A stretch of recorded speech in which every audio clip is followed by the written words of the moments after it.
শুভ সকাল বন্ধুরা। আজ হলো 21 এপ্রিল, 7 বৈশাখ, মঙ্গলবার।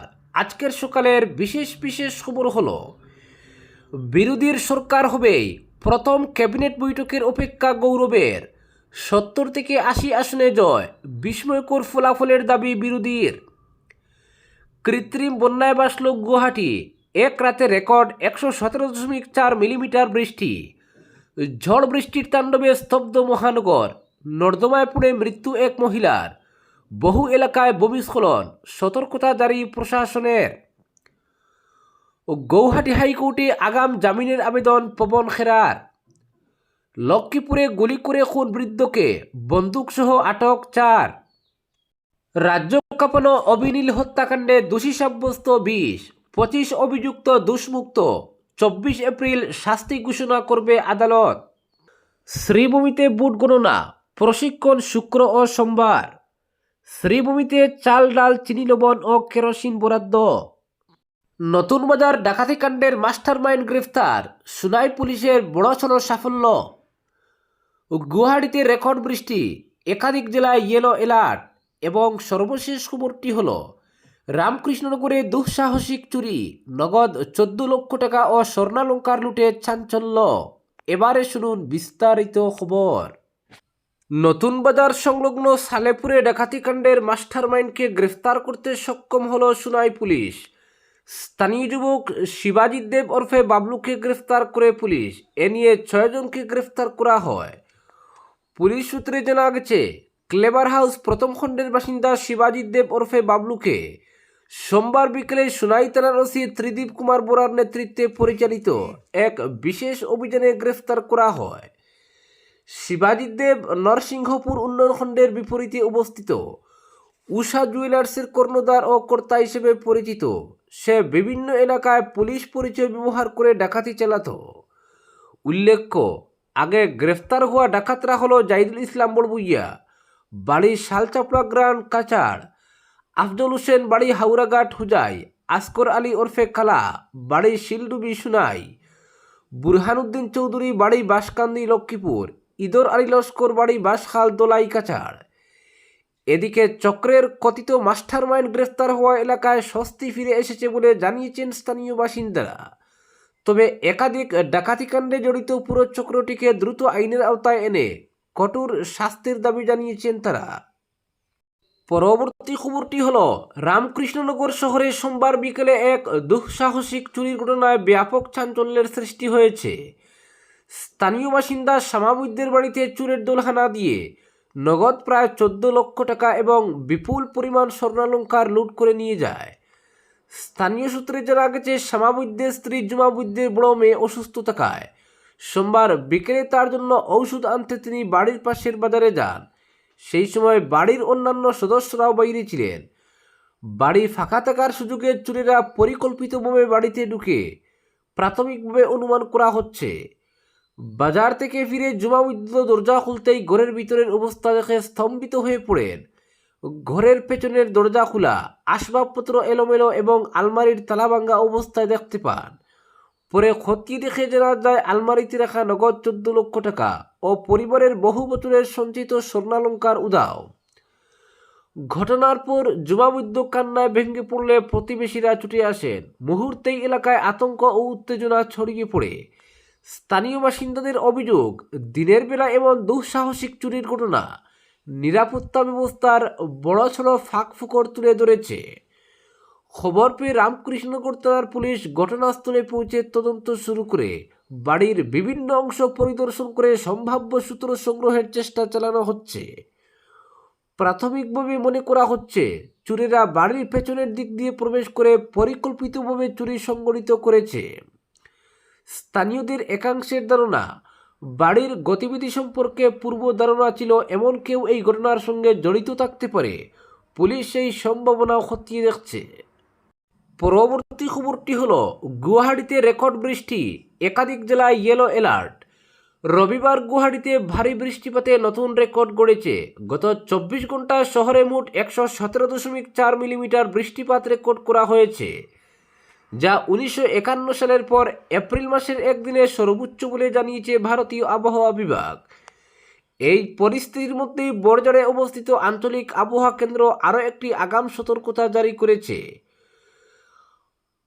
আজকের জন্য দক্ষিণ শালমরা, মানকাচর, ধুবড়ি, কুকরেজার, চিরাং, বঙ্গাইগাঁও, গোয়ালপাড়া, বরপেটা, বোজালি, বাক্সা, তামুলপুর, উদালগুড়ি, দরং, কামরূপ গ্রাম্য, নলবাড়ি, মরিগাঁও, নগাঁও, শোনিতপুর, বিশ্বনাথ, লখিমপুর, ধেমাজি, তিনসুকিয়া, মাজুলি, ডিব্রুগড়, চরাইদেও, শিবসাগর, পশ্চিম কার্বি আংলং, ডিমা হাসাও এবং কাছাড় জেলায় ইয়েলো অ্যালার্ট জারি করা হয়েছে। আবহাওয়া দপ্তর সূত্রে জানা গেছে, দক্ষিণ শালমরা, মানকাচর, ধুবড়ি, কুকরেজার, চিরাং, বঙ্গাইগাঁও, গোয়ালপাড়া, বরপেটা, বোজালি, বাক্সা, তামুলপুর, কামরূপ গ্রামীণ, নলবাড়ি, মরিগাঁও, নগাঁও, শরীরপুর, বিশ্বনাথ, পশ্চিম কার্বি আংলং এবং ডিমা হাসাও জেলায় বজ্রবিদ্যুৎ সহ ঘন্টায় 30 থেকে 40 কিলোমিটার বেগে ঝোড়ো হাওয়া বয়ে যাওয়ার সম্ভাবনা রয়েছে। অন্যদিকে উদালগুড়ি, দরং, লখিমপুর, ধেমাজি, তিনসুকিয়া, মাজুলি, ডিব্রুগড়, চরাইদেও এবং শিবসাগর জেলায় বজ্রবিদ্যুৎ সহ ঘন্টায় 40 থেকে 50 কিলোমিটার বেগে ঝোড়ো হাওয়া বইতে পারে বলে পূর্বাভাস দেওয়া হয়েছে। পরবর্তী খবরটি হল, বিরোধীর সরকার হবে। প্রথম ক্যাবিনেট বৈঠকের অপেক্ষা গৌরবের। 70 থেকে 80 আসনে জয়, বিস্ময়কর ফলাফলের দাবি বিরোধীর। 21-এর ভোটের পর সরকার গড়ার সমীকরণ ঠিক করে ফেলেছিলেন বিরোধীরা। মহানগরের এক রিসোর্টে 3 দিন থেকে বিস্তারিত পরিকল্পনাও প্রস্তুত করে রাখেন বিরোধী নেতারা, কিন্তু ভোটের ফল তাদের মুখে চুনকালি মেখে দেয়। তবে শিক্ষা না নিয়ে 26-এর ভোটের ফল প্রকাশের আগে ফের হোটেল পলিটিক্সে মাতলেন বিরোধী নেতারা। রবিবার রাতে গৌরব গগৈর আমন্ত্রণে গুয়াহাটির এক হোটেলে ডিনারে মিলিত হন অখিল লুরিনরা। ডিনার টেবিলে আলোচনা সেরে কংগ্রেস নেতৃত্বাধীন বিরোধীদের দাবি, 70-এর বেশি আসনে জয়ী হয়ে নিশ্চিত সরকার হবে বিরোধীদের। এমনকি গৌরব গগৈ মুখ্যমন্ত্রী হওয়ার বার্তাও দিয়েছেন বিরোধী নেতারা। খোদ গৌরবও দাবি করেন, ভোট শেষ হলেও আমাদের দায়িত্ব শেষ হয়নি। জয়ের সার্টিফিকেট নিয়ে যতক্ষণ না প্রথম ক্যাবিনেট বৈঠকে বসি ততক্ষণ দায়িত্ব শেষ হবে না, সতর্ক থাকতে হবে আমাদের। ফলে 4 মের পর সরকার গঠন নিয়ে বিরোধীরা যে প্রত্যয়ী সেটা বুঝিয়ে দিয়েছেন প্রত্যেকে। কংগ্রেসের নেতৃত্বে জোটবদ্ধভাবে ভোটে লড়েছে যে দলগুলি, রবিবার রাতে বেলতলার এক হোটেলে তাদের বৈঠক হয়। প্রদেশ কংগ্রেস সভাপতি গৌরব গগৈ, রাজ্যের দলের সভাপতি অখিল গগৈ, অসম জাতীয় পরিষদের সভাপতি লুরিনজ্যোতি গগৈ সহ অন্যান্য নেতারা ছিলেন বৈঠকে। তাছাড়া ভোটের লড়াইয়ে থাকা বেশ কয়েকজন প্রার্থীও যোগ দেন ডিনারে। ভোট নিয়ে আলোচনা ছেড়ে হাসি খুশি আত্মবিশ্বাস দেখা গেছে বিরোধী নেতাদের। 4 মের জন্য অপেক্ষা করার কথা বলেছেন প্রত্যেকে। অখিল গগৈ বলেন, বিরোধীদের সরকার হবে, 70-এর চেয়ে বেশি আসন পাবো আমরা। শাসক শিবির থেকে দাবি করা হচ্ছে 90 থেকে 100টি আসনে জয়ী হবে বিজেপি জোট। তবে অখিলের দাবি, অভূতপূর্ব ভোট হয়েছে এবার। আমরা যতটা চেষ্টা করেছি তার চেয়ে বেশি চেষ্টা করেছেন জনগণ। স্বেচ্ছাচারী শাসনের অবসান চেয়েছেন সকলে, তাই বিস্ময়কর ফলাফল হবে ভোটে। 70-এর বেশি আসনে জয়ী হবেন আমাদের প্রার্থীরা। 30 থেকে 40 আসন পাবে এনডিএ। বিরোধীদের মুখ্যমন্ত্রী পদপ্রার্থী গৌরব গগৈর দাবি, আসামের জনগণের আকুণ্ঠ সমর্থন পেয়েছি আমরা, তাই সকলের কাছে আমরা কৃতজ্ঞ। মুখ্যমন্ত্রী হিমন্ত বিশ্ব শর্মার অপশাসন, ভ্রষ্টাচারের কার্যকরের অবসান ঘটাতে জনগণ বিকল্প হিসেবে গ্রহণ করেছেন আমাদের। ভোটের ফলাফল নিয়ে তিনি বলেন, বিরোধীদের জয়ের পক্ষে কঠিন ছিল যেসব কেন্দ্র, সেই কেন্দ্রগুলিতে লড়াইয়ে রয়েছি আমরা। জটিল কেন্দ্রগুলিও যদি ভালো হয়েছে তাহলে ফলাফল কি হতে পারে? 50-50 কেন্দ্রগুলি 70-30 সম্ভাবনা হয়ে গেছে, ফলে বিরোধীদের সরকার হবে। লুরিনজ্যোতি গগৈও দাবি করেন, আমরা 4 তারিখের জন্য অপেক্ষা করছি, বিরোধীদের সরকার হবে, আমরা সকলে ভালো আসন পাব। পরবর্তী খবরটি হল, শ্রীভূমিতে ভোট গণনা প্রশিক্ষণ শুক্র ও সোমবার। বিধানসভা নির্বাচন উপলক্ষে শ্রীভূমি জেলার 4টি বিধানসভা আসনের ভোট গণনা আগামী 4 মে শ্রীভূমি শহরের করিমগঞ্জ কলেজে অনুষ্ঠিত হবে। ভোট গণনা প্রক্রিয়া সুষ্ঠু ও স্বচ্ছভাবে সম্পন্ন করতে শ্রীভূমির জেলা আয়ুক্ত ও জেলা নির্বাচন আধিকারিক পৃথক 2টি আদেশ যুগে গণনার কাজের জন্য মাইক্রো অবজারভার, কাউন্টিং সুপারভাইজার ও কাউন্টিং অ্যাসিস্ট্যান্ট নিয়োগ করে তাদের প্রশিক্ষণের ব্যবস্থা করেছেন।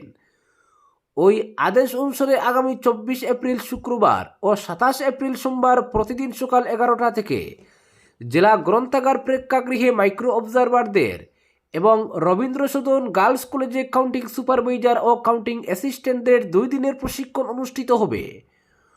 ওই প্রশিক্ষণে সংশ্লিষ্ট সব মাইক্রো অবজারভার, কাউন্টিং সুপারভাইজার ও কাউন্টিং অ্যাসিস্ট্যান্টদের উপস্থিত হয়ে প্রশিক্ষণ গ্রহণ করতে নির্দেশ দেওয়া হয়েছে। পরবর্তী খবরটি হলো, শ্রীভূমি জেলায় খাদ্য সুরক্ষা যোজনার অধীনে প্রধানমন্ত্রী গরিব কল্যাণ অন্ন যোজনার মে মাসের বিনামূল্যের চাল সংশ্লিষ্ট উপভোক্তাদের জন্য বরাদ্দ করা হয়েছে।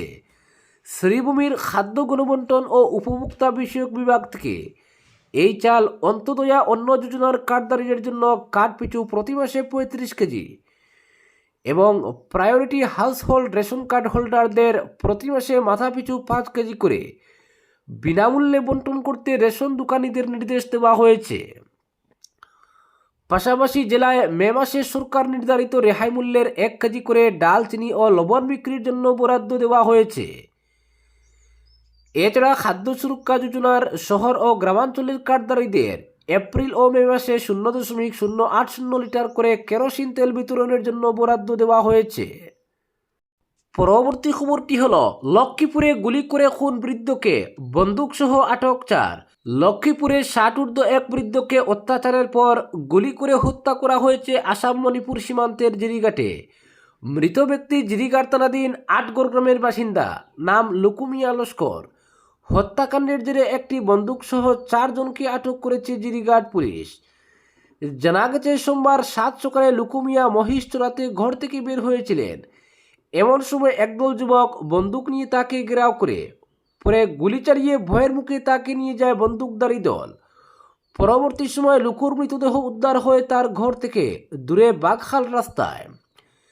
এদিকে খবরটি পরিবারের লোকেরা জিরিঘাট পুলিশকে জানালে তদন্ত শুরু করার সঙ্গে সঙ্গে উদ্ধার করা হয় মৃতদেহটি। পরে তদন্তে আনা হয় মোবাইল ফরেনসিক দলকে।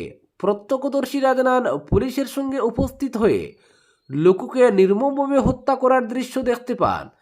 হাত পা ভাঙ্গা অবস্থায় রাস্তায় পড়ে থাকতে দেখেন লুকুকে। পরে পুলিশি তদন্তে গুলিবিদ্ধ হওয়ার তথ্য সামনে আসে, কিন্তু কী কারণে লুকুকে এমন নির্মমভাবে হত্যা করেছে বন্দুকধারীরা তা অবশ্য সঠিক করে কেউ বলতে পারেননি। কিন্তু পুরনো জমি বিবাদকে কেন্দ্র করে এমন নির্মমভাবে হত্যা করার সন্দেহ করা হচ্ছে। পুলিশ সূত্রে জানা গেছে, ঘটনার তদন্তে সকালে নামলেও তদন্তের স্বার্থে ময়না তদন্তের জন্য মৃতদেহ শিলচর মেডিকেল কলেজ ও হাসপাতালে প্রেরণ করা হয় বিকেলে। আজ ময়না তদন্তের পর মৃতদেহ সমঝে দেওয়া হবে পরিবারকে। তদন্তে লুকুর শরীরে 4টি গুলির ক্ষত পাওয়া গেছে। হত্যাকাণ্ডে জড়িত থাকার সন্দেহে আটক করা হয়েছে 4 জনকে। সঙ্গে একটি বন্দুকও উদ্ধার করা হয় বলে জানায় সূত্রটি, কিন্তু তদন্তের স্বার্থে ধৃতদের নাম প্রকাশ্যে আনা হয়নি। আজকের বিশেষ সংবাদ এখানেই সমাপ্ত।